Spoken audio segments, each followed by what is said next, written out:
Rena se précipita dans le couloir. La jeune fille avait été convoquée dans son bureau par son père préféré. Rena pensa que c'était parce que c'était son anniversaire. Demain, elle fêterait son 12e anniversaire. Lorsque Rena entra dans le bureau de son père, elle vit un homme qu'elle ne connaissait pas. Il se prélassait sur une chaise. Le père de la jeune fille s'approcha d'elle et lui prit brutalement le bras. « Tu veux dire que c'est elle ?» L'homme précise. « Pour être honnête, c'est une enfant si charmante que je suis même désolée de l'avoir utilisée comme victime. » Rena était très effrayée. L'homme assis devant elle lui semblait effrayant et cruel. La jeune fille n'avait aucune idée de ce qui se passait. Pourquoi était-elle une victime? Comprenez, ma décision reste la même. C'est le souhait de Sa Majesté. Chuchota son père à l'oreille de la jeune fille. 6 ans plus tard, la vie de Rena commença à changer radicalement. « Hé, d'où viens-tu » cria l'homme chauve et encombrant en poussant Rena sur le côté. « Coquin, ne touche pas à madame !» Yuni s'empressa de couvrir sa maîtresse avec son dos. « Hein, qui est cette petite ?» demanda l'homme corpulent en riant joyeusement. « Ne la touchez pas, mon père est un marquis du Nord. » Rena commença à dire, mais le gros homme l'interrompit brusquement. Dans une période aussi dangereuse, la fille du marquis n'a pris qu'une seule servante avec elle. Tu aurais pu trouver quelque chose de plus plausible. Je sais que les belles filles comme vous sont chères. Si j'étais venue un peu plus tard, je suis sûre que quelqu'un d'autre serait déjà venu vous chercher. D'ailleurs, votre petite bonne est aussi à vendre. Je suis sûre qu'il y aura des pervers qui l'aimeront. Oh, assez perdu de temps à parler. Tu ferais mieux de venir avec moi. L'homme corpulent attrapa le bras de Rena et l'entraîna vers lui. Soudain, un homme vêtu d'une longue cape noire bondit vers l'homme corpulent. Il l'a attrapé par la tête et l'a plaqué de toutes ses forces contre le mur. Rena regarda son sauveur avec surprise. Elle ne s'attendait pas à ce que quelqu'un lui vienne en aide. « Qui diable es-tu de toute façon? Pourquoi te mêles-tu de ceux qui ne te regardent pas ?» cria la brute. La brute tenta de frapper l'homme au trench coat au visage avec son poing, mais celui-ci esquiva. L'homme saisit la brute par le visage et la jeta à terre. Voyant cela, les complices du voyou l'ont pris dans leurs bras et se sont enfuis. « Toi aussi, tu es un méchant, n'est-ce pas? Tu vas nous vendre aussi ?» demanda Yuni d'une voix forte. « Non, je ne vais pas faire ça. Réponds-moi, tu vas bien? C'est très dangereux ici, je vais vous raccompagner, » dit l'homme en enlevant sa capuche. « Merci pour la nourriture, » cria Yuni, heureuse. « Merci, Lan. Pour être honnête, je n'ai jamais eu quelqu'un qui m'a aidé pour rien auparavant, » dit Rena. L'homme se frappa le visage avec la paume de sa main. À vrai dire, il ne s'attendait pas à ce que ces 2 filles le suivent. « C'est toi qui as suggéré qu'on te suive. Et pour être honnête, nous n'avons nulle part où aller, » dit Rena. « Je ne m'attendais pas à ce que vous acceptiez de partir avec un étranger aussi facilement, » grommela Lynn. « Mais toi et moi, nous nous sommes déjà présentés l'un à l'autre, n'est-ce pas? Au cas où vous l'auriez oublié, je m'appelle Rena Rubel. Vous vous êtes présenté sous le nom de Lynn. Connaître nos noms respectifs n'enlève rien au fait que nous ne nous sommes toujours pas présentés à vous. » Lynn objecte. « D'accord, oublions cela. Je ne faisais que réfléchir à voix haute. Je ne voulais pas t'offenser. » « Même si tu réfléchissais à voix haute, tu m'as quand même mis mal à l'aise, » grommela Yuni. « Tu as dit que ton père était le marquis de Rubel, n'est-ce pas? Mais je n'ai jamais entendu dire que le marquis avait une fille auparavant. » Lynn dit pensivement. « Officiellement, il n'a pas de fille. Seuls quelques initiés connaissent mon existence. » Rena expliqua. « Habituellement, les enfants illégitimes sont cachés des regards indiscrets. » Se dit Lynn, se dit Lynn, se dit Lynn. Il demanda à la jeune fille si elle avait l'intention de rentrer chez elle. Il n'était pas sûr de rester dans la capitale. Ce qui s'était passé plus tôt pouvait se reproduire. « Tu vois, tu te démarques vraiment des gens qui vivent ici. Tu es gentille, donc tu attires l'attention. Les escrocs ici peuvent te kidnapper et te vendre. Si tu demandes de l'aide à quelqu'un, il te la fera payer. Tu veux dire que tu veux me faire payer pour mon sauvetage ?» Rena clarifia la situation. Lynn se leva de son siège et se dirigea vers la table où il déposa une petite dague. « Ce sera désormais votre arme d'autodéfense. Utilisez cette dague si nécessaire. Si quelqu'un s'approche de vous, poignardez-le. »« Toi aussi, Lynn, tu es très mignon, » dit Rena avec un joli sourire. Dans son sommeil, Rena entendit un bruissement. Ouvrant les yeux, la jeune fille vit Lan devant elle. Il posa un doigt sur ses lèvres, l'invitant à se taire. « Lève-toi, je vais te cacher maintenant, » chuchota Lan. Il tendit la main à la jeune fille pour l'aider à sortir du lit. Soudain, un homme corpulent fit irruption dans la chambre. Derrière lui se tenait un policier et son complice. « Bâtard, donne-moi vite la fille que tu m'as prise, elle m'appartient !» crie le voyou. « Arrêtez vos conneries et partez gentiment, je ne vous dois rien. Et cette fille n'est pas à toi, elle est libre !» dit le voyou Lin. « Eh bien, ne soyez pas désolé, » dit la brute et brisa la pierre bleu foncé.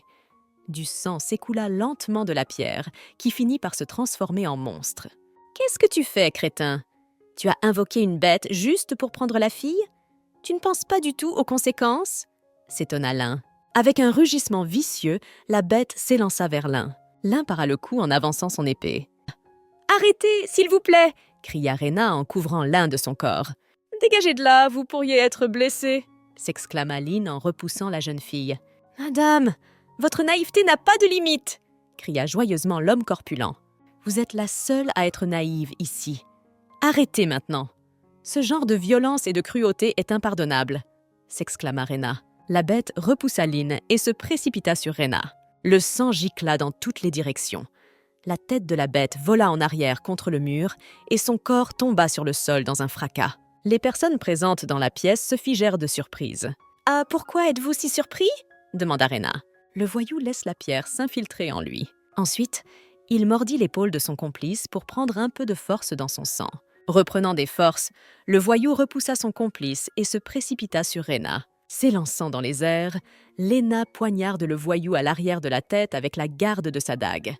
Dans un grand hurlement de douleur, le voyou s'écroula sur le sol. « Je me demande où il a trouvé l'hôtel !» marmonna Rena en s'accroupissant. À côté du voyou. « Il a trouvé cet hôtel il y a 3 mois. C'est arrivé complètement par accident !» raconta l'assistant du voyou. « Je prends cet hôtel avec moi. Et je veux que vous assumiez la responsabilité de vos actes. Vous pouvez vous racheter, » dit Rena. Yuni sortit de sous le lit en rampant. « Oui, tu dois être puni. Pour te racheter, donne-moi tout ce que tu as, » dit Yuni, léché par l'appétit. « Et qu'est-ce que c'était ? Si j'ai bien compris, tu faisais semblant d'être sans défense.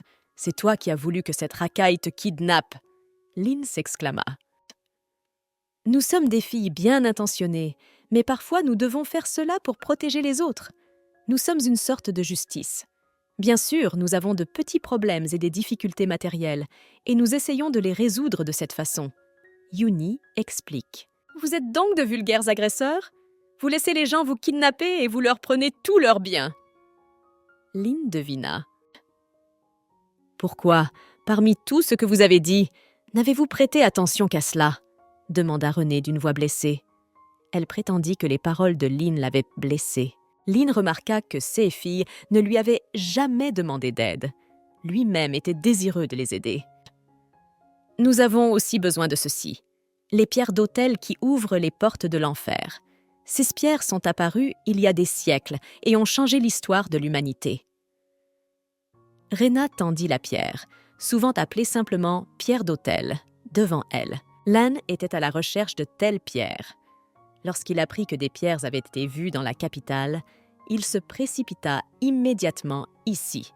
« Je veux garder cette pierre. Je sais aussi que vous la recherchez. Que ferez-vous maintenant ? La prendre de force ?» demanda Rena. « Bien sûr, cette pierre est importante pour moi, mais je ne te forcerai pas à me la donner, » répondit Lin. « Je savais que tu étais une personne merveilleuse, et je veux te dire que tes actions n'étaient pas inutiles. Oui, je n'avais pas besoin de vous pour me sauver, mais j'avais besoin de pitié. Merci beaucoup pour votre aide, » dit Rena. « Ceci sera votre petite récompense. » Rena s'approcha de Lin et plaça l'autel dans sa main. « Vous avez décidé de me donner cette pierre en guise de remerciement ? En retour, je te rendrai ta générosité la prochaine fois que nous nous rencontrerons. » Lin promit à la jeune fille. « Je m'en réjouis d'avance. Maintenant que tu as trouvé la pierre ici, iras-tu au palais impérial ?» demanda Rena. « Oui, j'irai au palais impérial, mais je ne peux pas t'emmener avec moi car le groupe est déjà rassemblé, » répondit Lin. « Bien, je te verrai au palais impérial alors, » dit Rena. « Bienvenue, monseigneur, nous vous attendions. Comment s'est passée votre reconnaissance ?» demandèrent les chevaliers qui entrèrent dans la tente. « J'ai pu apprendre que les criminels utilisaient l'autel pour piller. Maintenant que nous avons la pierre entre les mains et que l'objectif est atteint, nous partons avec vous pour Gradis Grassa, répondit Lynn. Ces derniers jours, Lynn avait été troublée par les pensées de Rena. Cette fille avait une emprise sur son âme. Elle était étrange. Rena prétendait être inoffensive, mais étonnamment, elle était très forte. Lynn était curieux de voir la réaction de la jeune fille à la nouvelle qu'il était le duc des terres de l'Est. « Monseigneur, est-il arrivé quelque chose de bien ces derniers temps? Vous avez toujours un sourire joyeux sur le visage. Il y a une raison à cela, n'est-ce pas ?» demanda Decca. « Decca, savez-vous si le marquis Rubel a une fille ?» demanda Lynn à son assistante.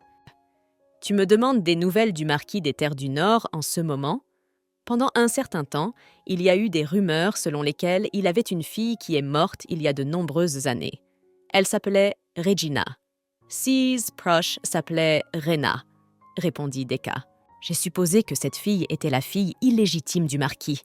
En fait, elle s'est avérée être un homme mort. J'ai donc rencontré le fantôme de Rena Rubel hier. Si j'en ai l'occasion, je ne manquerai pas de le découvrir, se dit Lynn. Rena était également troublée par les pensées de Lynn. Il est rare de rencontrer un jeune homme aussi intelligent. Qui pensez-vous qu'il soit? Ses vêtements ont l'air pauvres. Serait-ce un chasseur de primes? En parleras-tu à ton père lorsque tu le rencontreras au palais impérial? Demanda Yuni. D'abord, je dirai bonjour à mon père et je vérifierai avec lui que tout va bien. Ensuite, je lui donnerai une chance d'être pardonné par moi, répondit Rena. Jusqu'à l'âge de 6 ans, Rena a vécu seule dans un domaine à l'extérieur de la ville. C'était pour que la vicomtesse puisse se concentrer sur la naissance et l'éducation de son héritier.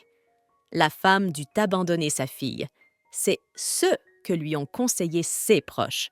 Pendant toute son enfance, la petite Rena a souffert de la solitude. Elle passe des heures à contempler les portraits de ses parents et rêve de rentrer chez elle. À l'âge de 6 ans, Rena a été autorisée à rentrer chez elle. Envahie par la joie, Rena se rendit au domaine principal. Les parents qu'elle ne connaissait que par les portraits étaient encore plus beaux dans la réalité. À ce moment-là, Rena pensa que seuls des jours heureux l'attendaient désormais. « Madame, je vois déjà le palais impérial. » À l'improviste, Yuni s'écria. Elle pointait son doigt quelque part au loin. La place devant le palais impérial était remplie de gens. Yuni devina qu'il devrait faire la queue jusqu'à la tombée de la nuit. « Nous n'aurons pas à faire la queue puisque vous et moi avons une invitation. Elle ouvrira toutes les portes fermées devant nous, » rappela la servante Rena. Yuni montra l'invitation aux gardes qui se tenaient à la porte. Ils laissèrent immédiatement entrer le carrosse. « Waouh! Je ne m'attendais pas à ce que l'intérieur du palais impérial soit aussi beau !» cria Yuni en regardant la décoration de la pièce. Rena voulait rencontrer son père, mais les gardes lui bloquèrent le passage. Rena lança une invitation aux gardes, mais ils la refusèrent toujours. Le majordome qui s'approcha de la jeune fille lui proposa d'aller dans le salon pour discuter de certaines choses. « Majordome, comment allez-vous depuis tout ce temps? Cela fait très longtemps que nous ne t'avons pas vu. Comment va votre santé? Réponds-moi, pourquoi te fais-tu passer pour un mort? » demande le majordome d'un ton furieux. « Majordome, c'est moi. Vous ne me reconnaissez vraiment pas? Quand j'avais 7 ans, vous avez mis un tapis épais sur l'escalier à côté de ma chambre parce que je tombais tout le temps. Bientôt, tu as apporté un autre tapis pour m'empêcher de me blesser, » rappelle Rena. Depuis que les escaliers sont devenus plus hauts, les servantes ont commencé à tomber. C'est pour cette raison que le sol à côté de ma chambre a dû être remplacé. « Qui t'a dit ça? » demanda le majordome. « Et arrêtez, s'il vous plaît. Tout le monde sait que Notre-Dame est morte. Si vous saviez à quel point le maître était affligé à l'époque, vous n'oseriez pas faire une chose pareille. Mais puisque vous êtes déjà venu ici, prenez au moins un peu de thé et retournez dans votre chambre. » Le majordome glissa secrètement une poudre blanche dans le thé de la jeune fille. « Et pourquoi est-elle seulement revenue ?» Le majordome se dit avec nostalgie. Le majordome plaça une tasse de thé devant la jeune fille. « Peu importe ce que je dirai maintenant, cela n'aura aucune importance. Saluez mon père de ma part. Et réponds-moi, comment va-t-il depuis tout ce temps? Au fait, que diront les gens si on me retrouve morte demain? » demanda Rena. « Tu n'as pas besoin de répondre à cette question. Je ne faisais que demander. » Rena but d'un trait le contenu de sa tasse. « Ce fut un plaisir de vous rencontrer à nouveau, majordome, » dit la jeune fille avant de quitter la pièce. En entrant dans la salle de bain, Rena retourna le contenu de son estomac à l'extérieur. « Yuni, peux-tu m'aider à me lever du sol? À en juger par l'engourdissement de mes orteils, c'est la neurotoxine. Un homme bon m'a donné ce poison. Je ne pouvais pas lui refuser, » dit Rena à la femme de chambre. Rena savait que ce type de poison agissait rapidement. Si elle ne s'en débarrassait pas à temps, son corps serait rapidement paralysé et elle mourrait. Comme tout cela semble amusant. Je n'ai pas pu rencontrer mon père, mais j'ai vu mon majordome. Il m'a demandé de ne pas jouer avec les sentiments de mon père endeuillé. Il s'avère même qu'il souffrait et qu'il regrettait probablement ce qui s'était passé. Pour être honnête, je voulais vraiment penser qu'il avait des remords. Je suis venue ici pour lui donner une chance. J'étais un peu perdue, alors j'ai baissé ma garde pendant un moment. Et pourquoi le majordome pensait-il que je n'entendrais pas l'ajout de poison dans le thé? Je l'ai seulement aperçu et il a immédiatement commencé à pâlir. C'était vraiment drôle. J'ai bu le poison parce que je savais que mon corps pouvait le supporter. Ce genre de poison ne me tuerait pas. Il viendra ici demain pour te surveiller. Yuni s'assit à côté de sa maîtresse et posa sa tête sur son épaule. Je dois donc agir en premier. Et je suis sûre que dès qu'il se rendra compte que le poison n'a pas fonctionné, il enverra un assassin ici, dit Rena d'une voix triste. Pendant la nuit, Rena sentit une sensation de brûlure dans son estomac. Après tout, il restait encore du poison dans son corps. Elle mit un châle sur ses épaules et sortit sur la terrasse. De la musique provenait du palais impérial. Un banquet y était organisé. « J'aurais pu y être aussi si mon père ne m'avait pas vendu, » grommela Rena. La jeune fille sauta de la terrasse sur le sol et se dirigea vers le jardin. Elle savait qu'à une époque, c'était le meilleur endroit pour les réunions secrètes. Rena entendit des pas derrière elle. En se retournant, elle vit un homme. Rena le reconnut immédiatement. C'était Lynn. « Je ne m'attendais pas à vous rencontrer si tôt, » dit René. « Vous avez décidé de faire une promenade nocturne dans le jardin? »« Moi aussi, j'ai décidé de faire une petite promenade, » admit Lynn. Lynn remarqua que Rena se tenait debout, vêtue d'une fine chemise de nuit. Il enleva sa surtout et la jeta sur les épaules de la jeune fille. « As-tu réussi à rencontrer ton père? J'ai entendu une rumeur selon laquelle on t'aurait brutalement arrêté à la porte même de la chambre du marquis. As-tu déjà eu l'occasion de le voir? » demanda Lynn à la jeune fille. « Et je vois que tu en sais beaucoup, » nota Rena. « Je me demandais juste pourquoi tu souhaitais rencontrer le marquis de Rubel. Es-tu vraiment sa fille ou fais-tu semblant de l'être ?» répondit Lynn. « Vous en savez déjà beaucoup sur moi, mais ne me dites rien sur vous, » demanda la jeune fille. « Je viens des terres de l'Est. Ton père appartient aux terres du Nord. Lui et moi n'avons pas les meilleures relations. Je n'ai pas voulu t'en parler avant parce que j'avais peur que tu ne te sentes pas à l'aise pour me parler, » expliqua Alan. « Je veux rencontrer mon père parce que ma vie en dépend. Je veux exister. Pour l'instant, je n'existe pas.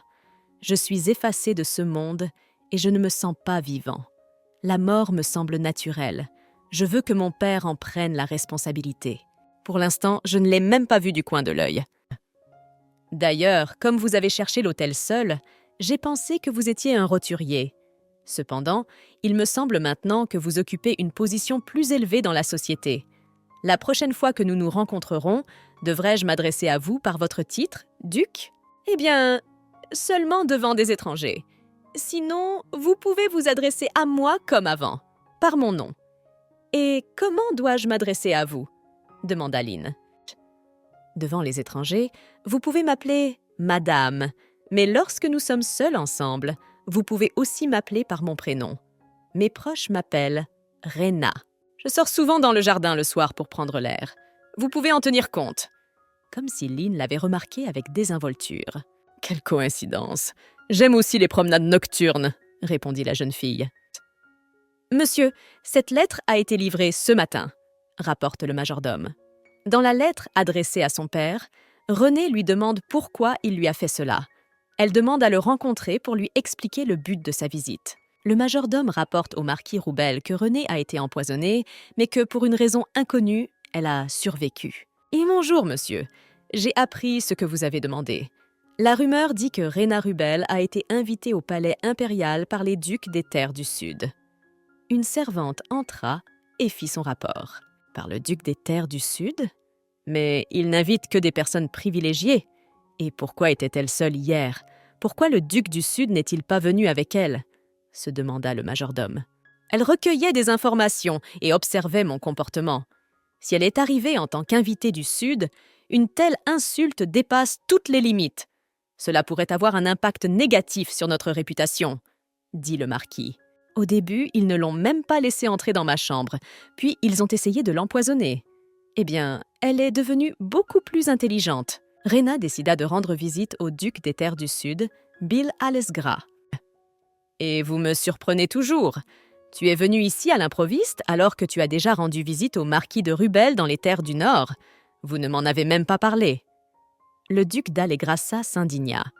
« Vous avez raison, j'aurais dû vous saluer en premier. Je m'en excuse, » répondit Rena. « Je n'ai pas demandé d'excuses. Il y a un problème bien plus important en ce moment. Réponds-moi, pourquoi le mercenaire que j'ai convoqué à grands frais s'est-il présenté à ma porte en jupe ?» demande le duc à la jeune fille. La guerre silencieuse avec les morts se déroule dans le Sud depuis des siècles. Elle a commencé il y a longtemps et ne s'est terminée que récemment dans le silence.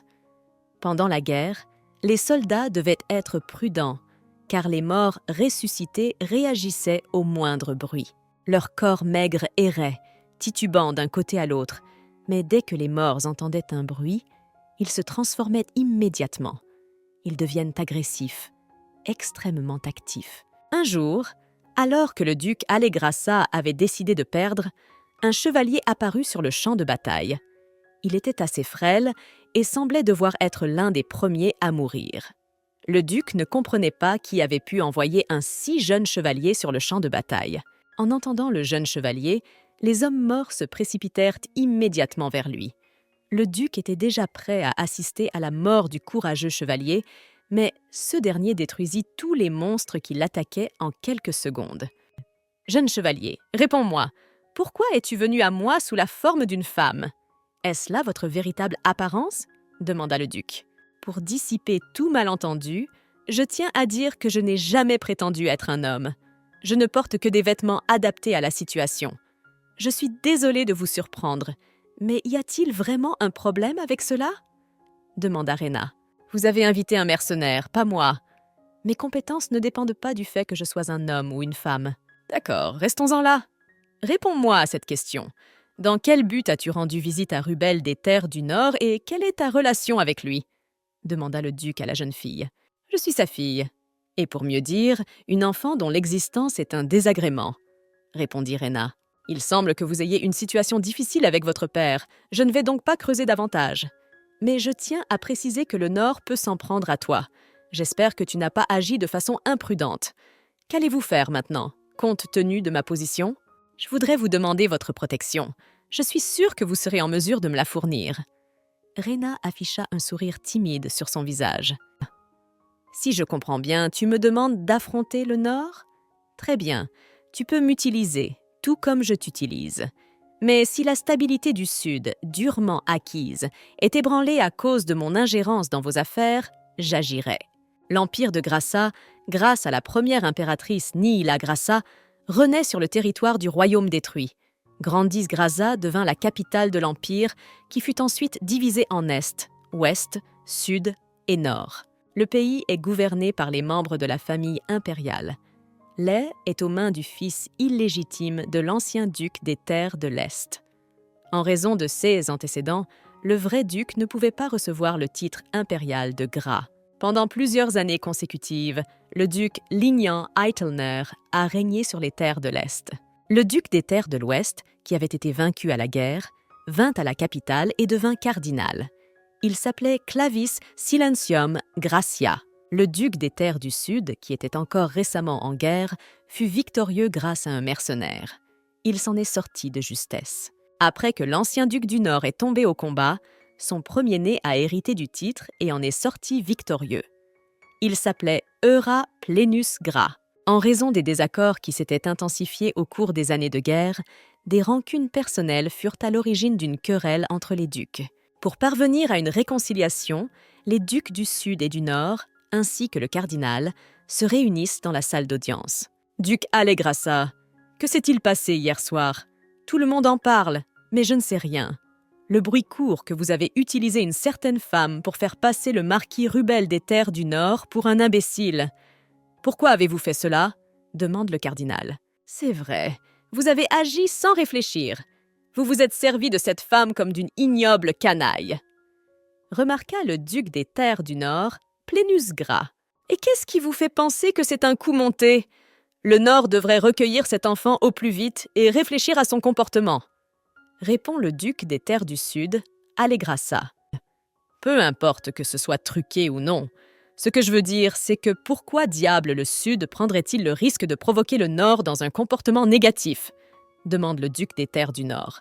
Ton arrogance ne connaît pas de limite, s'exclama le duc du Sud en se levant de son siège. Allons, noble duc d'Allegrassa, pourquoi vous préoccupez-vous maintenant d'une chose que vous avez l'habitude de laisser passer? Vous devez garder votre dignité. Et à propos, pourquoi personne n'a invité le duc des terres de l'Est à notre réunion? Demande le cardinal. Un enfant né d'une esclave ne mérite pas le titre de duc. Il n'a rien à faire ici. Nous n'avons rien à lui dire, s'exclame le duc du Sud. Le duc de l'Est fit irruption dans la salle d'audience, ouvrant les portes d'un coup de pied. Ah, c'est donc là que vous vous êtes rassemblés. Cette petite ordure n'a voulu m'indiquer le lieu de rendez-vous qu'à la dernière minute. C'est vous, bande de salauds, qui lui avez ordonné de ne pas me le dire? Demanda le duc des terres de l'Est d'un ton furieux. Saisissant le cardinal par la peau du cou, il le jeta loin de lui d'un geste sec. J'ai tout de même réussi à vous trouver. Je tiens à préciser que les rats et les discussions sur leurs projets peuvent être entendus même à l'extérieur du palais. Et quel genre de conversation curieuse avez-vous?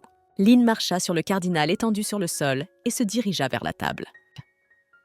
Qu'est-ce que tu te permets? Si vous voulez vous asseoir à la table ronde, faites attention à vos manières, s'exclama le duc du Sud. Vous voulez que j'observe les bonnes manières de gens qui se rassemblent secrètement comme des rats? Précise le duc de l'Est, Lignon Eitelner. Je n'ai pas envie d'assister à cette mascarade. Je partirai le premier, dit le duc du Nord en se levant de son siège. Je devrais aussi prendre congé, dit le duc du Sud. Le protagoniste a fait une très belle prestation. Maintenant, adieu. Le cardinal fut le dernier à quitter la salle. Le duc de l'Est resta assis dans le silence le plus complet. Je n'aurais pas dû les appeler des rats, après tout. Le duc du Sud est bien plus âgé que moi. Il aurait fallu le respecter. Mais je n'avais pas d'autre choix que de les laisser me haïr plutôt que de m'ignorer. Marmonne l'âne en entrant dans sa chambre. Il s'approcha du lit et s'y installa, fatigué. J'ai réussi à trouver quelques informations sur cette fille après tout. Elle a été invitée par le duc des terres du Sud. Est-elle vraiment une partisane de l'homme qui me méprise? C'est ironique qu'elle se soit révélée être une ennemie après tout. Et je ne resterai pas sans rien faire. Qu'est-ce que ce pathos ostentatoire? Il a besoin de toi, c'est pourquoi il t'a convoqué. Yuni était indignée. Soudain, Yuni remarqua une enveloppe blanche à l'extérieur de leur chambre. L'enveloppe contenait une invitation au bal de l'empereur. L'expéditeur n'était pas précisé. « Madame, vous avez été invitée au bal? N'est-ce pas formidable ?» demanda Yuni. « Je ne pense pas que ce soit un bon signe. C'est probablement une sorte de nouveau test. Pour l'instant, je ne connais personne au palais impérial. Alors si l'expéditeur avait de bonnes intentions, il serait venu me voir et m'aurait salué en premier. » Rhéna répondit. « Il est fort probable que l'expéditeur veuille savoir à quel point je connais la vie sociale. Si j'ignore l'invitation, je passerai pour une femme arrogante. Et si je trouve un partenaire, ils me traiteront d'escroc. »« Oui, problème. Dans les deux séances, tu es perdante. Alors que vas-tu faire ?» demande Yuni. « Eh bien, je vais devoir sortir ma robe. Elle me rappelle à chaque fois pourquoi toi et moi sommes si pauvres, » répondit Rhéna. « N'oublie pas qu'une noble dame n'évite jamais une bataille. » Même si c'est le dernier jour du banquet, comme prévu, c'est incroyable.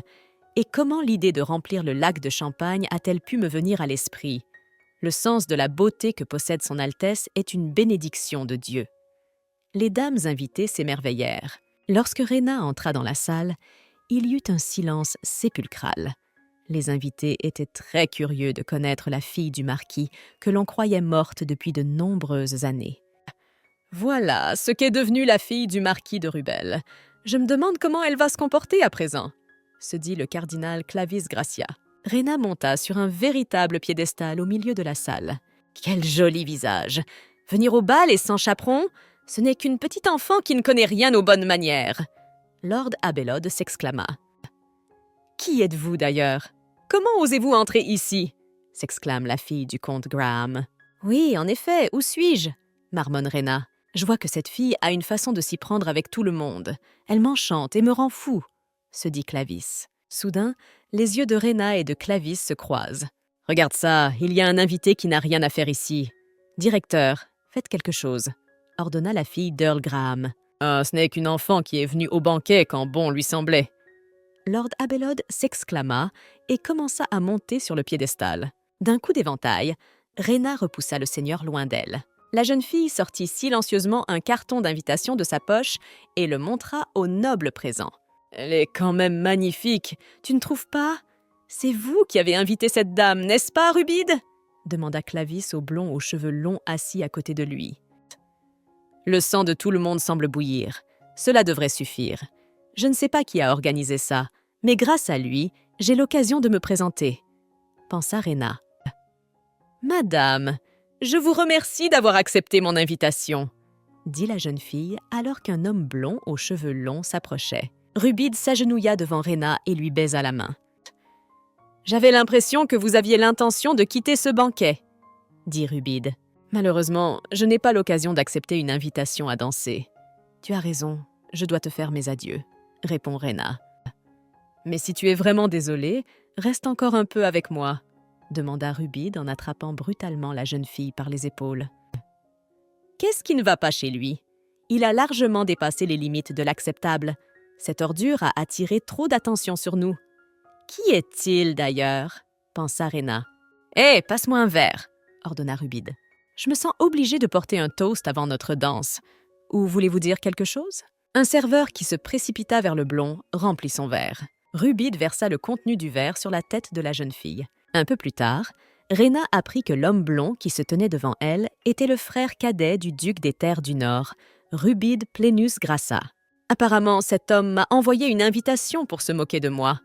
Il n'aimait pas que je fasse des histoires, devina Rena. Tu as pâli? Tu ne te sens pas bien? Si vous voulez, je vais vous chercher un autre verre de vin. Rubide sortit un mouchoir blanc de sa poche et essuya le visage de la jeune fille avec. Après avoir essuyé le visage de la jeune fille, Rubide a glissé le mouchoir dans le corsage de la robe de la jeune fille. N'est-ce pas ce qu'ils font aux filles qu'ils invitent à des fêtes pour de l'argent? C'est à mourir de rire. Enfin, ce banquet est devenu un peu plus intéressant, s'exclame Rubide. Que dois-je faire maintenant? Dois-je lui emboîter le pas et l'asperger de vin? Ou dois-je lui donner une bonne gifle et le secouer par les cheveux? J'ai vraiment envie de faire ça, mais... se dit Rena. La jeune fille sortit un mouchoir de son corsage et le mit dans le verre de Rubide. Elle sortit ensuite une épingle à cheveux faite de fleurs fraîches et la mit également dans le verre. « C'est tout, maintenant je dois y aller », dit Rena en souriant gentiment. Laissant derrière elle un Rubide surpris, la jeune fille se précipita vers la sortie. C'était l'échec ultime. Je pensais pouvoir me présenter avec succès, mais la situation a fondamentalement changé. Je dois rester calme. Je ne peux pas devenir quelqu'un comme lui. C'est pourquoi je quitte le bal, maintenant. Mais je ne le laisserai pas prendre le dessus sur moi. « Madame, vous êtes ici plus tôt que je ne l'espérais. Vous allez bien ?» demande Rena à sa femme de chambre. « Je vous expliquerai tout un peu plus tard. Mais pour l'instant, aidez-moi à me préparer. Je veux retourner au bal. Apporte-moi mon uniforme. Je n'ai pas bien réfléchi au début. On ne peut pas porter une robe pour se battre contre des chiens sauvages, » dit Rena d'une voix furieuse. « Oh, j'ai de la peine pour Lady Rena après tout. Je ne peux même pas imaginer à quel point elle s'est sentie mal à l'aise. Et pourtant, elle s'est habillée de la sorte, » dit Clavis avec un gros soupir. « Tu ne la connais même pas, mais tu l'appelles quand même Lady Rena. C'est vraiment dégoûtant, » grommela Rubide. « Rubide, regarde là-bas !» Clavis s'exclame soudain. Une jeune fille en uniforme militaire entra dans le hall d'une démarche assurée. La couleur de son uniforme indiquait qu'il s'agissait d'une noble de haut rang des terres du Sud. Rena s'approcha de Rubidou et le regarda avec colère. « Voulez-vous danser ?» demanda Rena à Rubidou. « Oh, c'est toi !» s'exclama Rubidou. « Tu ne me refuserais pas alors que j'ai fait tout ce chemin, n'est-ce pas ?» Rena saisit fermement le bras de Rubide. Rena entraîna Rubide sur la piste de danse. « Ne lutte pas, tu devras quand même danser avec moi. C'est la première fois que je viens au bal, alors je ne sais pas très bien ce qui se passe ici. Si tu m'avais dit à l'avance que tu aimais la brutalité, j'aurais volontiers joué le jeu, murmura Rena. Bon sang, d'où lui vient cette force? Je n'arrive pas à croire qu'une fille aussi fragile me traîne sur la piste de danse comme une marionnette. Rubide s'étonne. Et pourquoi on ne se réconcilie pas? Nous sommes tous les deux désorientés face à l'autre comme ça. Je vous suggère de trouver un compromis. Je ne pense pas que tu refuseras mon offre. Rena repoussa Rubide loin d'elle, et alors qu'il était presque à terre, elle le saisit par la taille. « Ne t'avise pas de me laisser partir. » Rubide siffla entre ses dents. Il se rendit compte au son qu'il y avait une fontaine de champagne derrière lui. « Tu pensais vraiment que je te laisserais tomber? Comment pourrais-je faire une chose pareille? Merci pour cette merveilleuse danse, c'était excellent, » dit Rena en s'inclinant devant Rubide. Rubide balança sa main avec l'intention de gifler la jeune fille. Rena réussit à parer le coup en se couvrant le visage avec sa main. « Tu as décidé de ne pas te réconcilier après tout, » marmonna la jeune fille. D'un geste vif, Rena poussa Rubide dans la piscine de champagne. « Je suis ravie !» s'exclama Clarisse en battant joyeusement des mains. Soudain, des éclairs lumineux traversèrent le corps de Rubide. En heurtant le bord de la piscine, Rubide a brisé le parquet en plusieurs morceaux. « C'est donc ça le pouvoir des terres du Nord !» se dit Rena.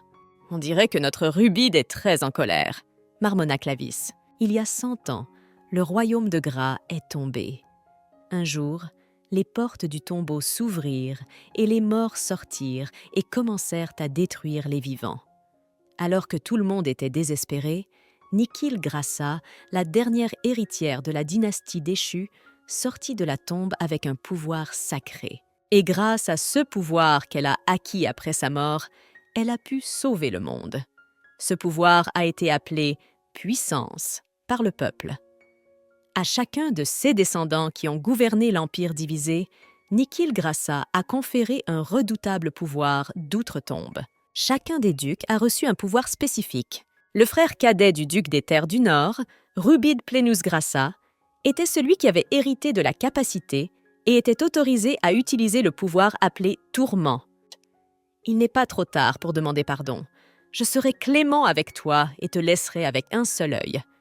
Rubide siffla entre ses dents. « Votre grâce, Rubide, je suis venu vous escorter, » dit un homme qui venait d'entrer dans le hall. Rena remarqua que Rubide recula immédiatement et se calma. En se retournant, Rena vit son père, le marquis des Terres du Nord, Cardo Rubide. « Père, » dit Rena, mais l'homme passa devant elle, faisant comme s'ils ne se connaissaient pas. « Votre Excellence Rubel, » dit Rena d'une voix forte. Le marquis dut s'arrêter. « Et comment va ta blessure mentale dont tu as parlé tout à l'heure » demanda Rena à son père. « Cela ne te regarde pas, » répondit le marquis à sa fille. « Et qui est vraiment cette femme? Marquis, êtes-vous sûr que ce n'est pas votre fille? Elle et toi, vous vous ressemblez beaucoup, » remarque Rubide. « Non, ce n'est pas ma fille.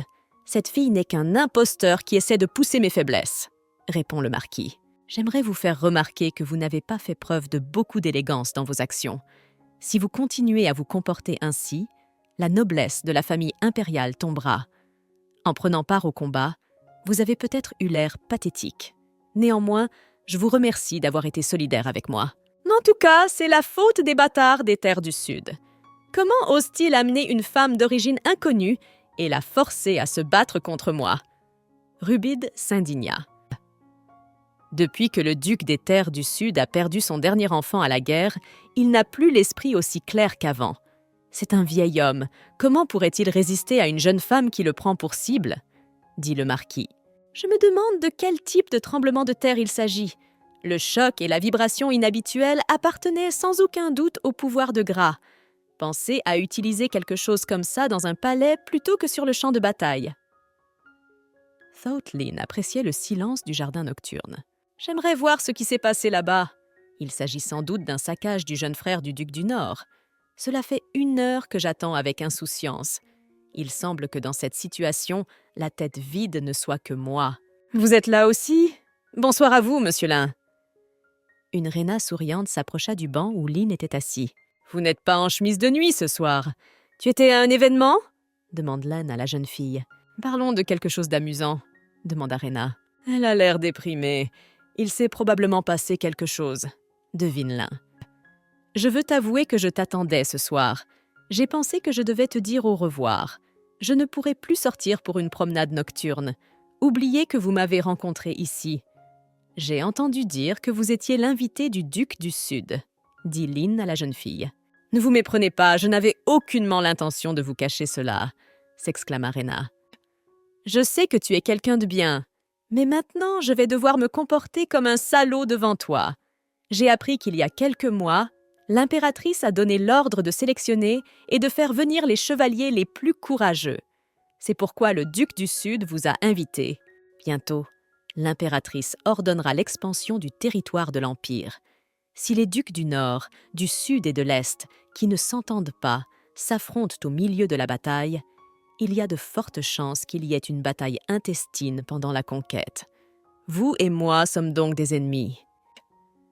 Non, nous ne le sommes pas, Sir Lynn. Avec votre indifférence à mon égard, vous ne ferez que me mettre en colère. Tous les hommes du palais impérial sont-ils ainsi? Rubide a été plutôt froid avec moi aussi. Serais-tu par hasard son ami? Demanda Rena. Comme tu l'as dit, je suis venue ici en tant que représentant du duché du Sud, mais je n'ai pas du tout envie de cesser d'être ennemi avec toi pour cette seule raison. Mais nous ne pouvons pas l'éviter! Lynn s'exclama. Pourquoi? Après tout, vous m'avez aidé jusqu'à présent, malgré mon appartenance au Nord. Qu'est-ce qui a changé maintenant? Rena demanda avec incompréhension. Veux-tu vraiment prendre le risque? Demanda Lynn. Bien sûr que oui, et c'est juste parce que je vous aime bien, Sir Lynn, avoua la jeune fille. Lynn, rougissant, ouvrit la bouche de surprise. Il ne savait pas comment réagir aux paroles de la jeune fille. Sir Lynn, vous me devez quelque chose. Accepteriez-vous de me rembourser maintenant? Continuons à être amis avec vous. Tel sera votre paiement pour cette pierre. Vous me donnez l'impression d'être un lâche. Baissant les yeux, Lynn admit. Alors prenez soin de moi jusqu'à ce que l'un de nous demeure. Rena proposa. Elle tendit la main à Lynn. C'est de mauvais augure, dit Lynn en plaçant sa main dans la paume ouverte de la jeune fille. J'ai une condition. Ne t'attache pas trop à moi, demanda Lynn. René remarqua que l'âne rougissait encore plus qu'avant. Ah, tu as toi-même été embarrassée par les mots que tu as prononcés. Comment pourrais-je l'être? Je t'aime encore plus comme ça, dit la jeune fille en riant joyeusement. Je voulais dire qu'il n'y a rien de mal à ce qu'il n'y ait qu'une simple sympathie entre nous. Si tu tombes soudainement amoureux de moi, fais-le moi savoir, dit Lynn en détournant les yeux, gênée. Ne vous inquiétez pas, je ne cherche pas à avoir une relation amoureuse pour le moment. Il suffit que tu sois mon partenaire de danse, alors ne t'inquiète pas et amuse-toi tant que tu en as le temps, dit Rena. La jeune fille cueillit une rose rouge vif et la tendit à Lynn. « Cardinal, on vous remarquera si vous vous promenez ici !» D'une voix excitée, le marquis s'exclama. « Ne vous inquiétez pas, j'ai préparé quelques excuses.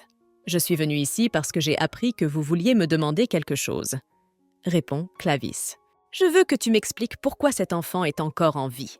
Vous avez dit que le corps ne peut pas être récupéré car il a été utilisé comme sacrifice, » dit le marquis. « N'êtes-vous pas heureux de l'arrivée de votre fille ?» demande Clavis. « Cet enfant est maintenant entre les mains du duc du Sud. Je crains qu'il n'ait vent de nos projets, cardinal. Il n'y a pas lieu de s'inquiéter de cela maintenant. J'ai déjà vu votre fille. Nos regards se sont croisés au bal.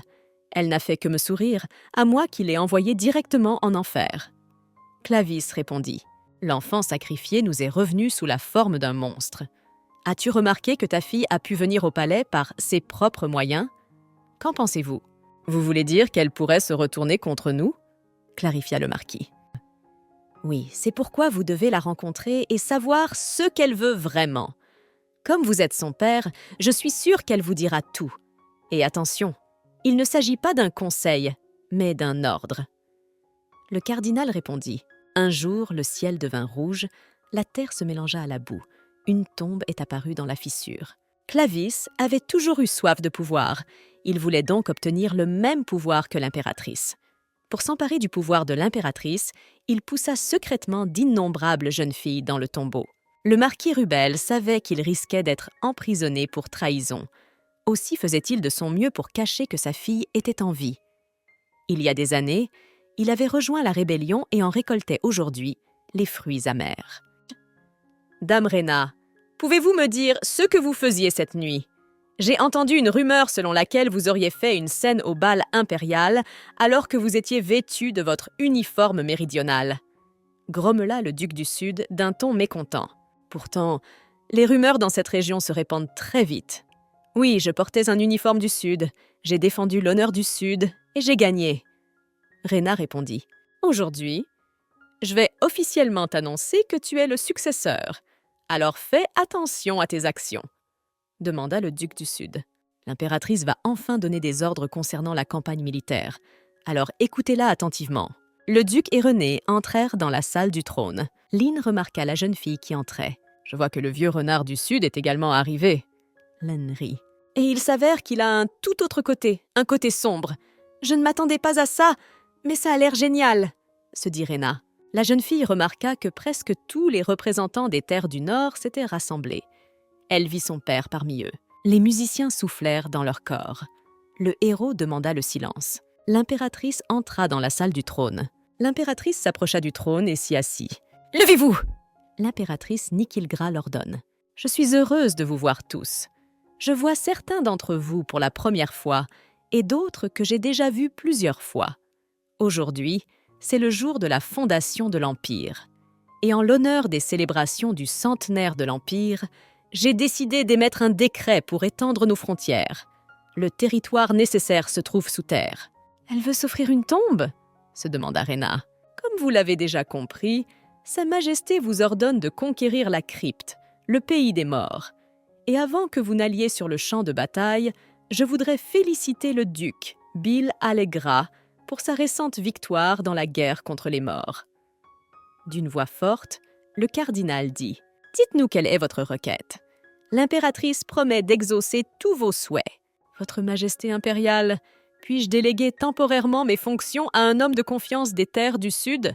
demanda le duc du Sud. « Très bien. À qui avez-vous l'intention de confier vos fonctions ?» demanda l'impératrice en sortant son épée. Le duc du Sud posa Rhéna devant lui. « Très bien, qu'il en soit ainsi. Cette fille est venue ici pour son nom pathétique. Je promets de m'occuper personnellement de quelqu'un que je considère comme moins qu'un insecte.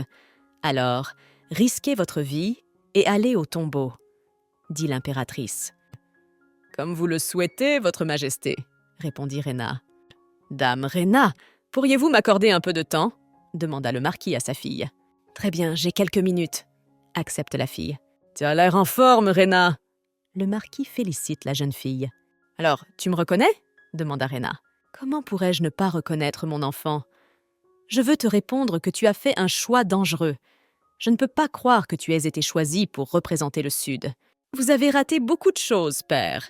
Tu aurais dû t'occuper de certaines choses avant de donner des conseils. » La jeune fille s'exclame. « Tu as raison, je t'ai fait beaucoup de tort. » Le marquis s'agenouille devant sa fille. « Ce n'est pas que je n'avais pas imaginé ce moment, mais il n'a pas été aussi joyeux que je l'aurais souhaité.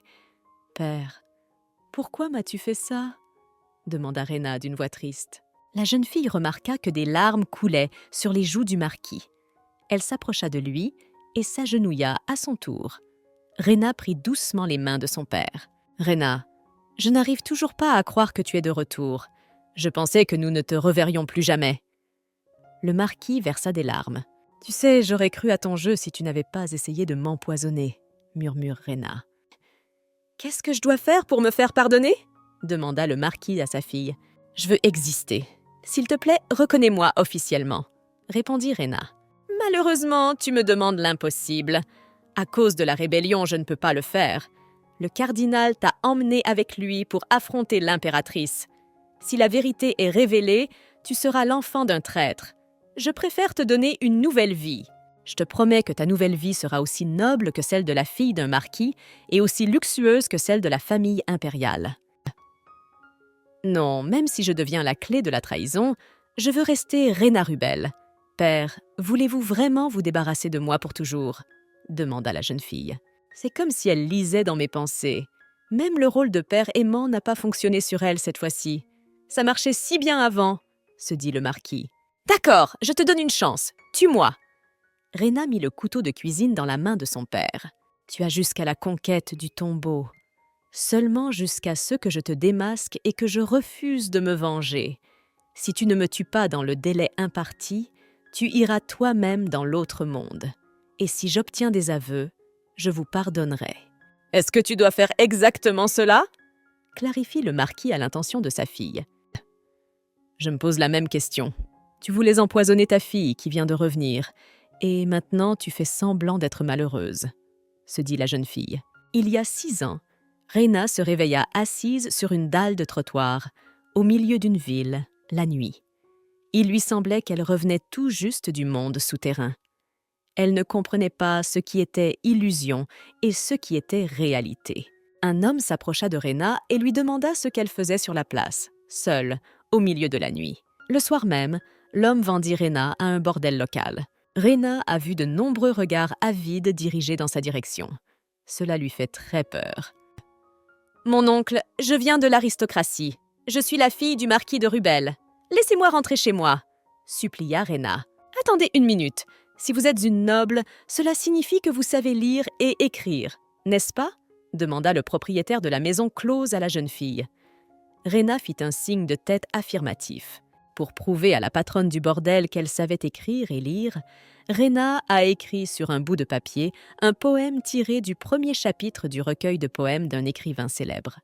« Alors j'ai de la chance, j'ai vraiment une femme noble entre les mains, » dit le propriétaire de la maison close avec un sourire gourmand. Le propriétaire de la maison close voulait obtenir une rançon du marquis pour sa fille, mais celui-ci a refusé la fille, disant qu'elle était morte. La tenancière de la maison close décida d'inviter le marquis chez elle pour lui prouver qu'elle avait sa fille dans ses bras. Rena observe la scène depuis la fenêtre du grenier de l'immeuble. Un majordome vint vers elle, accompagné de gardes. « Le majordome est venu me chercher! Il va me sauver maintenant et m'amener à mon père !» se réjouit Rena. « Tu cherches la fille? Vous avez donc apporté l'argent avec vous aussi ?» Le propriétaire de la maison close demande au majordome. « Où est la fille maintenant ?» Le majordome demande d'une voix sans émotion. La tenancière du bordel lui répond que la fille est enfermée dans le grenier de son bar. L'un des gardes s'est immédiatement précipité sur la tenancière et l'a poignardée à l'estomac. « Brûlez tout pour qu'il n'y ait pas un seul rat qui s'échappe. N'épargnez personne, poussez-les à l'intérieur s'ils veulent s'échapper !» ordonna le majordome aux gardes. Rena se souvint de la douleur et du désespoir qu'elle avait ressenti au moment où elle avait entendu les mots du majordome. À cet instant, la jeune fille avait compris que personne n'avait l'intention de la sauver. Elle était seule maintenant. Cela fait 3 jours que nous sommes arrivés au palais impérial. Le premier jour, la dame a failli être empoisonnée. Le deuxième jour, elle a été arrosée de champagne. « Je me demande ce qui va lui arriver aujourd'hui ?» murmura Yuni. Soudain, Yuni entendit le bruit d'une porte qui s'ouvrait. La jeune fille sauta instantanément sur le canapé. En se retournant, Yuni vit une Rena entière et indemne. « Pourquoi es-tu de retour si tôt?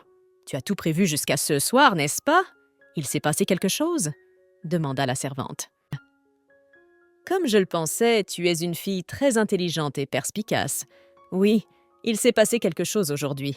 J'ai rencontré mon père, » répondit Rena. « Assieds-toi vite à côté de moi et raconte-moi comment ça s'est passé. » Yuni tapota le canapé à côté d'elle. « Nous avons eu une conversation avec mon père sur des choses importantes. Il n'y a pas grand-chose à raconter et rien à dire en général. » Rena admit. Elle n'avait pas envie d'entrer dans les détails de la conversation. C'était douloureux pour elle. « Yuni, je veux te prévenir d'une chose. À l'avenir, il y aura sûrement des gens qui se rapprocheront de toi. Je crains que certaines d'entre elles ne soient du côté de mon père.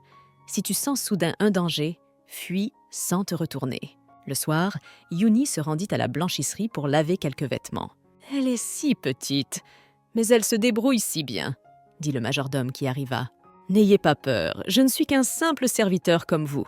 Vous aimez les bonbons ?» Le majordome tendit un pot de bonbons à la jeune fille. « Messieurs, toutes les factions sont-elles prêtes? J'aimerais vous rappeler que le palais d'Uam était la capitale de l'Empire Gras il y a 100 ans. Aujourd'hui, nous y organisons la dernière cérémonie marquant l'anniversaire de la fondation de l'État. » Clavis s'exclama d'une voix forte. « Il y a de nombreuses années, une fissure est apparue dans la terre, et le monde qu'elle renferme a été baptisé le tombeau. Les créatures qui l'habitaient étaient appelées les morts. La fissure a provoqué une collision entre les humains et les morts. Les morts sont sortis en grand nombre du tombeau et la guerre a éclaté. L'impératrice a pu bloquer le passage, protégeant ainsi le peuple des créatures qui pénétraient sur notre terre. Aujourd'hui, nous allons utiliser nos propres mains pour ouvrir la fissure du palais de Duham, où les morts sont apparus pour la première fois. Nous pourrons faire tout cela grâce aux personnes qui ont ramassé les pierres d'autel aux portes du tombeau. Il est temps de conquérir la crypte. Clavis prit un poignard et fit une profonde blessure dans sa paume. Le sang gicla sur l'autel. Au même moment, les lettres sur les pierres brillèrent d'une lumière bleue et une fissure apparut. Cette fissure était effrayante. Elle ouvrait un passage vers le pays des morts. Rena adopta immédiatement une position de combat. On pouvait s'attendre à tout de cette fissure. Un instant plus tard, des morts sortirent de la fissure. La bataille avait commencé. « Regarde, il n'y en a pas beaucoup aujourd'hui ?» pensa Rena surprise. « Restez en formation !» Lan ordonna à ses soldats de tenir le coup. Rena se rendit compte que son épée n'était pas d'une grande utilité, et elle commença à utiliser son pouvoir dans la bataille. D'une fissure, un énorme dragon rouge vif fit irruption dans la salle. Il planait au-dessus du duc du Sud. « Monsieur Hals !» cria Rena. Lan se précipita vers le duc du Sud et frappa le dragon avec son épée. « Pourquoi avez-vous décidé de me sauver ?» demanda le duc du Sud à Lan d'une voix surprise. « En fait, je devrais vous remercier de m'avoir sauvé, » grommela Lyn. Voyant Rena, Lan lui fit un signe de tête de bienvenue. La jeune fille le remercia en souriant pour son aide. Quelques heures plus tard, le dernier mort fut détruit. « Vous avez fait du bon travail. Vous avez enfin dégagé le chemin. Gardez un œil sur le passage jusqu'à ce que nous ayons conquis le tombeau, » dit Clavis. « Dans 10 jours, nous irons combattre le roi des morts. Apportez son cœur à l'impératrice. Prouvez votre loyauté. » Cela fait longtemps que nous ne nous sommes pas battus comme ça. Y a-t-il des blessés ? Lyn demanda à son aide. Deka lui répondit qu'il n'y avait ni blessés ni morts. « Ah, puisque c'est le cas, nous retournons au palais. Peuple de l'Est, suivez-moi !» ordonna Lan à ses soldats. « Arrête, chien! J'ai entendu parler de ton audace !» Le frère cadet du duc du Nord, Rubide, criait dans le dos de Lan. Surpris, Lyn se retourna pour faire face à Rubide. « Pourquoi es-tu figé ? Tu ne t'es pas incliné devant un membre de la famille impériale ?» demanda Rubide. « Je ne parle pas aux imbéciles, » dit Lyn en se détournant de Rubide. « Tu n'es qu'un esclave, le fils d'une esclave. Tout ce que tu sais faire, c'est aboyer comme un chien. Tu crois que parce que tu parles notre langue, tu es devenu un impérial ? Tu n'es qu'un bâtard oriental sauvage au sang répugnant. » Rubide grogna de colère. « Surveille ton langage. » Lyn lui conseilla d'un ton inquiétant. « Votre Altesse, le duc Lignan Eitelner, c'est un plaisir de vous accueillir. Je suis Rena Rubel, je viens des terres du Sud. »« Eh, j'étais en train de parler, » s'indigna Rubide. « Vous avez récemment sauvé le duc du Sud, lui apportant une aide considérable. Je vous en suis très reconnaissante, » dit Rena en s'inclinant devant le duc. « Je n'ai pas besoin de votre gratitude. Deka, rentrons. » Lyn tourna le dos à la jeune fille et s'éloigna. Rubide voulut suivre Lyn, mais Rena l'arrêta. « Monsieur Rubide, prenez soin de votre dignité. Et si vous n'en avez pas, respectez au moins les règles de bienséance. Vous m'en devez une aussi. Ce salaud m'a quand même fait chier. Je ne veux pas que ma mauvaise humeur soit gâchée. » Serrant les dents de colère, Rubide dit et commença à rassembler son pouvoir dans la paume de sa main. « Un chien doit être dressé, et ce n'est pas une tâche facile. Cependant, avec un entraînement adéquat, il peut être utilisé. » Nota le cardinal en caressant doucement la tête de Rubide. « Tu ne t'en tireras pas comme ça, tu verras !» cria Rubide à René et se dépêcha de rejoindre ses soldats. « C'est drôle, non ? Grâce à son entraînement permanent, il ne se rend pas compte qu'il est en fait un chien ordinaire. » Le cardinal marmonne pensivement. « Dame Rena, cela fait longtemps. Je vous ai manqué. De mon côté, vous m'avez manqué. Communiquer avec vous devient un fardeau pour moi. Si vous pensez que nous sommes devenus proches après quelques rencontres, vous vous trompez lourdement, » répond la jeune fille. « Tu sais, et après ce que tu as dit, ça me donne vraiment envie de mieux te connaître, » murmure Clavis. « Et qu'allons-nous faire maintenant ? Après tout, tu ne m'intéresses pas du tout. » Fixant Clavis dans les yeux, la jeune fille lui dit « Tu viens juste de venir et tu repars déjà ?» demanda Yoni. « Tu peux faire comme si tu n'avais rien vu. Alors je fermerai aussi les yeux sur le fait que tu manges des bonbons à cette heure tardive, » dit Rena à la femme de chambre. La personne qui me les a donnés était-elle le majordome d'une dame? Alors j'ai fait tout ce que vous m'avez dit. Si cet homme n'est pas une menace pour moi, alors je devrais essayer de me rapprocher de lui. Est-ce que je suis bonne? Yuni était très impatiente de recevoir les éloges de sa dame. Oui, tu t'es bien débrouillée. Tu as fait exactement ce que je t'avais dit de faire. Rena caressa affectueusement la tête de sa servante. Je pense que je vais le rencontrer souvent maintenant. Alors dis-moi de quoi je devrais lui parler quand je le rencontrerai, demanda Yuni. Dis-lui tout ce qu'il te demandera. Ne parle que de mes promenades nocturnes, répondit Rena. J'ai avec moi la Rena que je connais maintenant, pas celle que j'ai vue près de la fissure. J'ai été stupéfait de te voir porter ton uniforme militaire, et j'ai été très surpris lorsqu'il s'est avéré que tu venais des terres du Sud. Lynn avoua. J'ai également été surpris lorsque j'ai vu quelque chose. Sœur Lynn, vous vous comportez comme un vrai farceur. Au fait, avez-vous l'intention de continuer à participer à la conquête du tombeau? Demanda la jeune fille. Je vais devoir le faire. Tu iras aussi là-bas en tant que représentant du Sud, n'est-ce pas? Répondit Lynn. Oui, je continuerai à participer à la conquête du tombeau puisque c'est dans ces conditions que je suis venue ici. Rena avait été invitée au palais impérial en tant que mercenaire. Maintenant, elle ne pouvait pas refuser. « Es-tu sûre que tout se passera bien? J'ai remarqué que pendant la bataille, les chevaliers du Sud avaient l'air confus. Ils étaient clairement effrayés. » Lynn s'inquiétait pour Rena, mais il ne voulait pas lui en parler. « C'est bon, ne t'inquiète pas. » Rena ne prit pas la peine de lui dire que le tombeau était comme une maison pour elle. Rena se souvint de la terreur qu'elle avait ressentie en entrant pour la première fois dans le tombeau. Ce n'est que quelques jours plus tard qu'elle s'était habituée à l'idée qu'elle allait devoir passer un temps indéfini dans cet endroit. Rena avait toujours su que c'était Clavis Gracia qui l'avait amenée dans cet endroit effrayant. « Regarde en bas, c'est le pays des morts. L'impératrice est la seule à avoir réussi à en revenir vivante, » chuchota Clavis. Rena apprit plus tard que Clavis s'était toujours intéressé à cet endroit. Il avait envoyé de nombreuses filles au tombeau. Aucune d'entre elles n'en était revenue vivante. Clavis voulait vraiment une fille ayant le même pouvoir que l'impératrice. « Qu'est-ce que c'est que ça? Ont-ils vraiment réussi à faire ça ?» marmonna Rubide, stupéfait. C'était la première fois qu'il voyait une fissure. « Tu veux que je te raconte un fait intéressant? Le temps s'arrête dans le tombeau.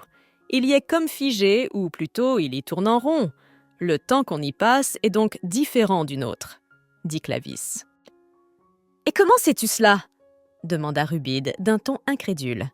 « Il est temps que les suive la fissure, » Lynn annonça d'une voix forte. « Halte!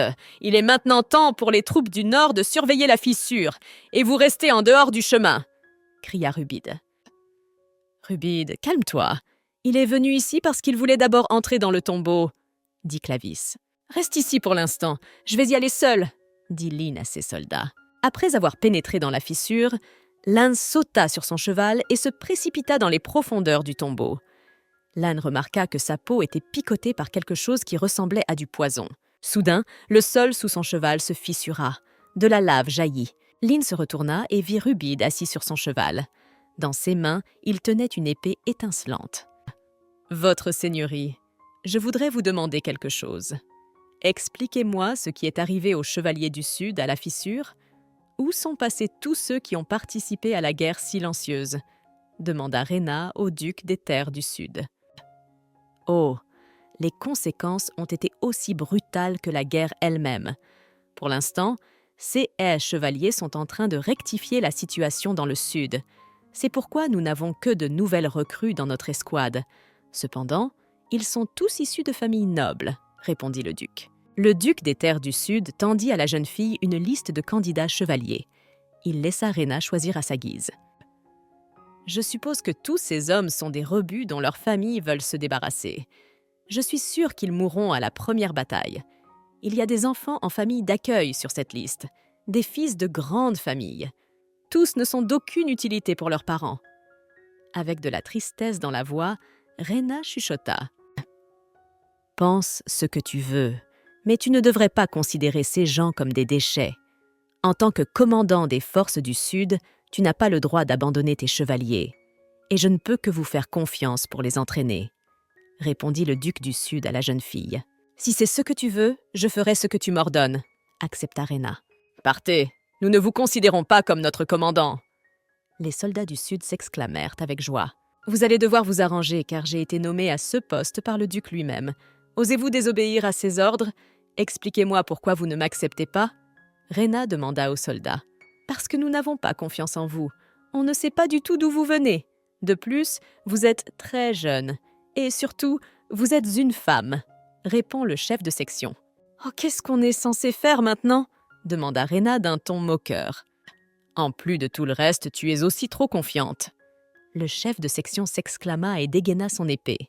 Pourquoi ne vas-tu pas voir le duc pour en discuter avec lui? Pourquoi tout cela? Demanda Rena au commandant, mais il ne l'écouta pas. Avançant son épée, le commandant se précipita sur la jeune fille. « Pousse-toi de mon chemin, ou je te mange toute crue !» cria Rubide. « Ne vous rendez pas malade en essayant de mordre plus que vous ne pouvez mâcher. » L'âne lui répondit. Soudain, le sol se mit à trembler. Des pierres tombèrent des hautes falaises et grondèrent vers le bas. L'âne quitta précipitamment l'endroit. Rubide jura bruyamment et se précipita à sa suite. Quelque temps plus tard, Lynn aperçut un château au loin. « Quel château de campagne !» En le regardant, on dirait qu'il est en train de fondre. Ce château a une architecture inhabituelle. Il n'y a pas de porte ou de fossé autour de lui. Dire qu'il y a un château dans un endroit où il n'y a que le mal, remarqua Rubidus. Soudain, le sol s'ouvrit et un énorme monstre en sortit. Lynn fit faire demi-tour à son cheval et revint précipitamment. « Tu vois, les choses sont différentes en bas. J'ai l'impression que le château lui-même engendre le mal. Le terrain est vaste et confus. J'ai eu du mal à retrouver mon chemin, » dit l'âne à son assistant. « Votre seigneurie, c'est formidable que vous ayez réussi à revenir après tout. Vous n'êtes parti que 15 minutes, mais nous étions très inquiets pour vous, » dit Deka. « Vous voulez dire 15 minutes? J'ai eu l'impression d'y être resté au moins 3 heures, » marmonna Lynn, surpris. « Votre seigneurie, j'ai d'autres nouvelles pour vous. Dame Rena a été attaquée par un chevalier des troupes du Sud et plusieurs personnes ont été blessées. Heureusement, la dame est indemne. Le chevalier qui a déclenché tout cela est maintenant dans un état critique. » Raconte Deka. « Madame, je n'arrive toujours pas à croire que vous ayez réussi à vaincre ces chevaliers. Vous êtes vraiment très forte, » admira Yuni. « Une guerre est sur le point de commencer et les chevaliers sous mon commandement se sont rebellés. Cela m'inquiète, » se dit Rena. « Oh, j'allais oublier. Vous avez reçu une invitation à un dîner de la part du cardinal. Lignan Eitelner et Rubide Plenus seront également présents. » Yuni montra le carton d'invitation. Lorsque Rena entra dans la salle de banquet, Lynn et Rubide étaient déjà assis. Clavis salua la jeune fille d'un geste de la main. Rena s'assit sur la chaise libre à côté de Lynn. « J'ai entendu dire que tu t'étais déjà fait des amis parmi les chevaliers, » remarqua Clavis. « Et pourriez-vous me répondre à une question? Pourquoi nous as-tu tous réunis ici ?» demanda la jeune fille d'un ton froid. « Comme tu es froid, en fin de compte. Tu dois te rendre compte que la conquête du tombeau bat son plein. Et nous savons tous très bien à quel point la première expédition est importante pour nous. Et j'ai décidé qu'elle serait menée par le Sud, » répondit Clavis. Lynn et Rubide regardèrent le cardinal avec surprise. « Il n'y a pas de meilleur candidat. Vous devez aller de l'avant, en menant le nord et l'est. Et vous ne pouvez pas y renoncer. » Le cardinal poursuit.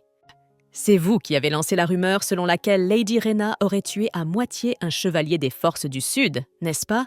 demanda Clavis. « Cette rencontre a eu lieu le jour du dîner. »« Je devais le faire, » répond le marquis. « Et pourquoi l'avez-vous fait? Avez-vous vraiment l'intention de tuer votre fille? Peut-être avez-vous besoin de mon aide? Je peux l'attirer dans un piège, » dit Clavis. « Rubide et le duc de l'Est ont visité le tombeau aujourd'hui.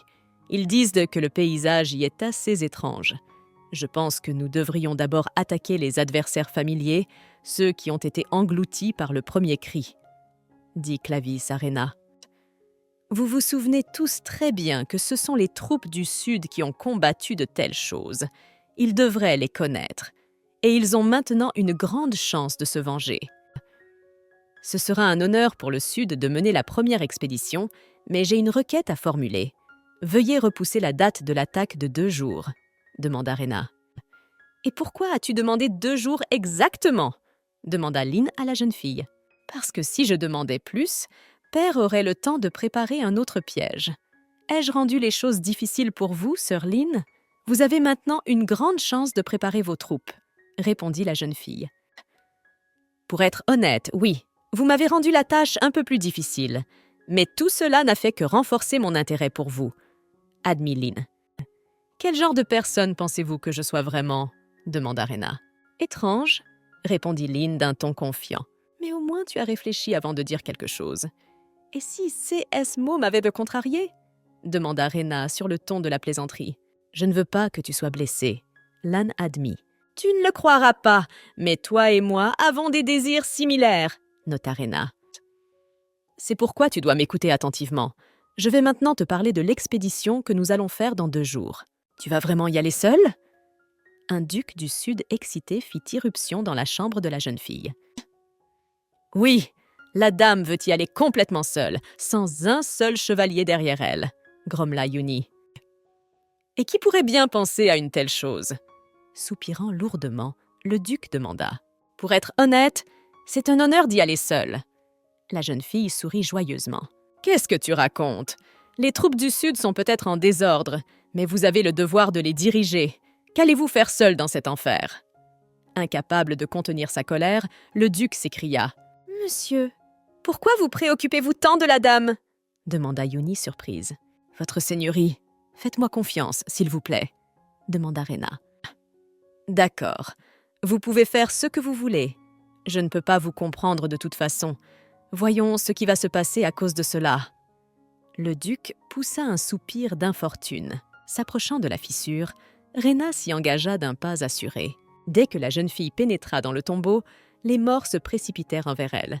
Rena jeta sa cape de côté pour ne pas être gênée. Il y a un livre dans l'Empire des Gras qui raconte l'histoire de l'apparition de la fissure. Il contient également l'histoire de l'impératrice qui est entrée dans le tombeau. Nihil Grassa était la dernière de son espèce. Elle entra sans crainte dans le tombeau, sa lame au côté. Au bout du chemin, 5 rois qui avaient depuis longtemps quitté le monde des vivants attendaient l'impératrice. Ils souhaitaient revenir à la surface et la soumettre. Les âmes mortes dans le tombeau n'avaient ni nez ni yeux, mais elles pouvaient détecter chaque bruissement et reconnaître le moindre son. Après avoir déterminé l'endroit où se trouvait une personne, elles se précipitaient immédiatement sur leur victime. 6 créatures aveugles étaient dirigées par l'un des 5 rois. C'est lui qui absorbe le premier cri.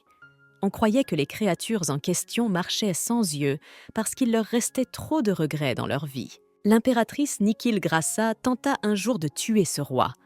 Alors qu'elle le coupait en 2, un cœur scintillant tomba au sol.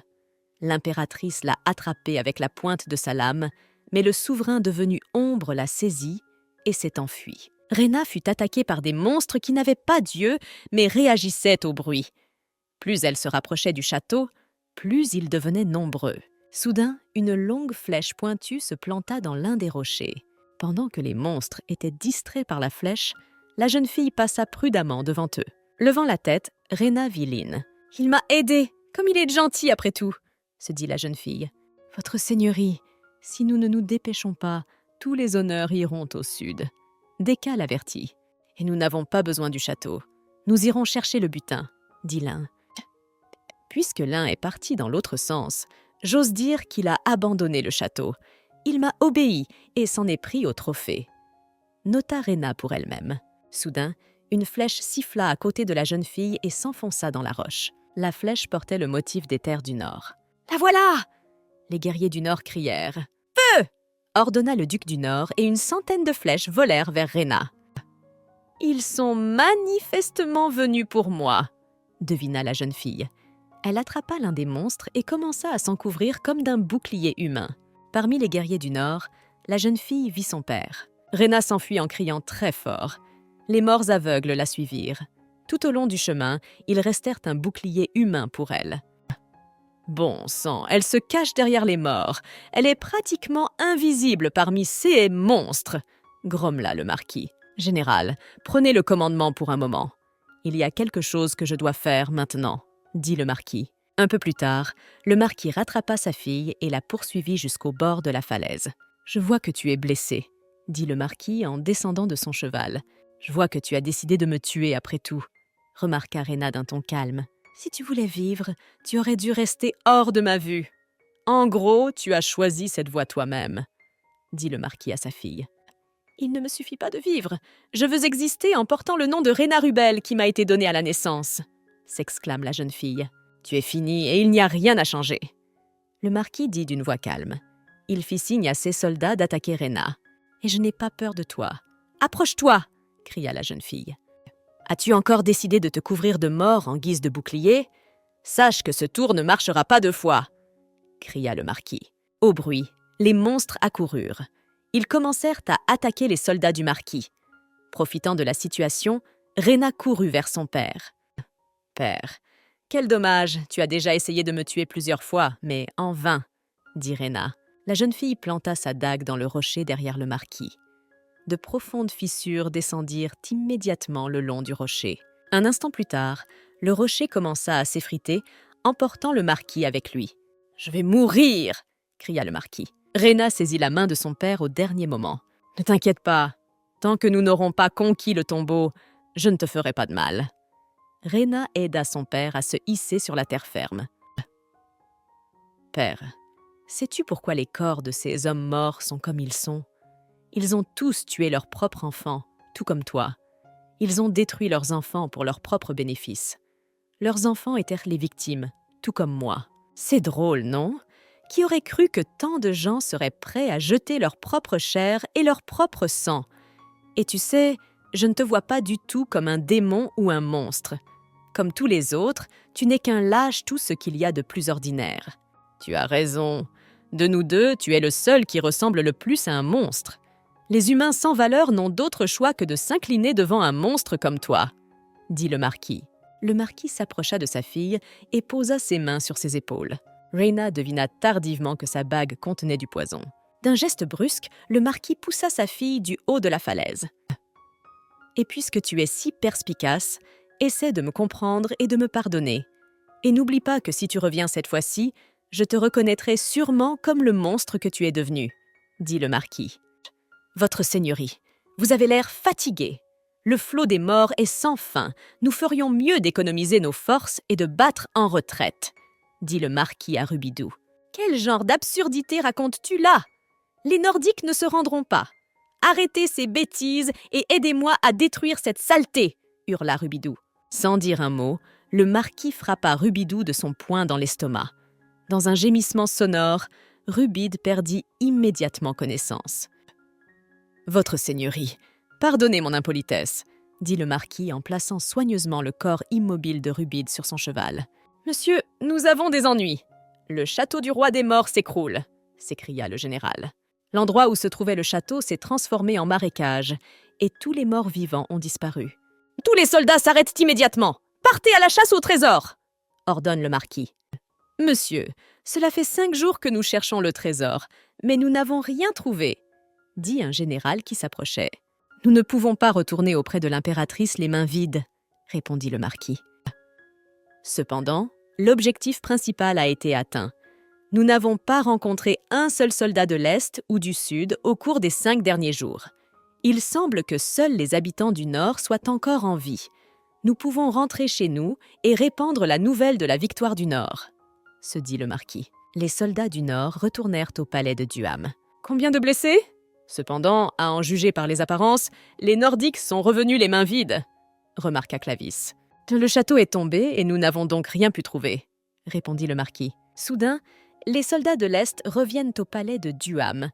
Dans les mains du duc Lignan Eitelner se trouvait un sac rempli de trésors. « On dirait que les soldats de l'Est ont trouvé quelque chose, finalement, » s'exclame le cardinal. « Voici notre butin. » L'âne jeta un sac sur le sol. Plusieurs kilos d'or s'en échappèrent. « Eh bien, les Orientaux qui sont revenus du tombeau ont un butin digne de ce nom. Je pense qu'il est temps d'annoncer les résultats. Vous pouvez voir que les soldats de l'Est ont beaucoup souffert. Combien de jours êtes-vous restés dans le tombeau ?» demanda Clavis. « 11, » répondit Lynn. « Et combien de temps les hommes du Nord y sont-ils restés ?» demanda le cardinal au marquis. Ce dernier lui répondit qu'ils étaient à la frontière depuis exactement 1 semaine. Le temps de la tombe s'écoule donc différemment pour chacun. Cependant, non seulement le Nord est revenu 4 jours plus tôt que l'Est, mais il est aussi arrivé les mains vides, dit Clavis, pensif. Tout s'est transformé en marée noire. Nous avons cherché pendant 5 jours. Il n'y avait pas de cœur de roi, ni aucun autre trésor. Le marquis commença à se justifier. Alors peut-être est-ce parce qu'il n'y avait plus rien? Le château a été vidé avant même que vous n'arriviez. Et pourtant, quelqu'un est revenu avec le cœur du roi à peine un jour plus tard, dit Clavis. Et qui était cette personne? Demanda le marquis. Si tu es si curieux, regarde toi-même, car elle se repose derrière toi maintenant, répond Clavis. En se retournant, le marquis aperçoit sa fille. Marquis Rubel, vous êtes finalement revenu? Demanda Wren en souriant. Comment a-t-elle pu survivre? Je l'ai empoisonnée avec un poison qui aurait pu faire tomber un éléphant. Je l'ai vue tomber d'une falaise de mes propres yeux.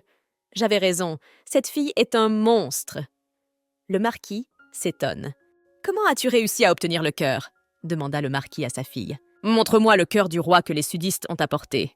Je dois le voir, dit le marquis à Clavis. Eh bien, si tu insistes. Clavis ordonne qu'on apporte le cœur du roi. Le cœur du roi ressemblait à un anneau décoré de symboles. Un anneau aussi disgracieux ne peut pas être une grande religion. Ce n'est pas du tout le cœur du roi, s'exclama le marquis. Il semble que le marquis Rubel n'ait pas lu attentivement la biographie de Sa Majesté. Il y est dit que dès que l'impératrice a disséqué le roi, son cœur étincelant est immédiatement tombé à terre. Le roi, qui avait absorbé le premier cri, l'a serré dans ses mains et a disparu, rappela Clavis. Au fait, Sa Majesté a déjà tout confirmé. Elle a félicité Lady Rena pour sa victoire et lui a donné une clé d'argent. Maintenant, nous allons nous rendre au palais principal pour proclamer la victoire des sudistes et féliciter Rena, s'exclama Clavis. Quelle rigolade! Je me suis simplement fait avoir. Je suis tombé dans le piège du monstre. Le marquis pensa avec désespoir. Père, tu as encore perdu. Tu n'as réussi ni à me tuer ni à trouver le pardon, pensa Rena. Maintenant que le premier cri qui consumait le cœur du roi était passé, il était temps de se venger. Rena décida de ne plus se retenir. Le marquis aurait ce qu'il méritait.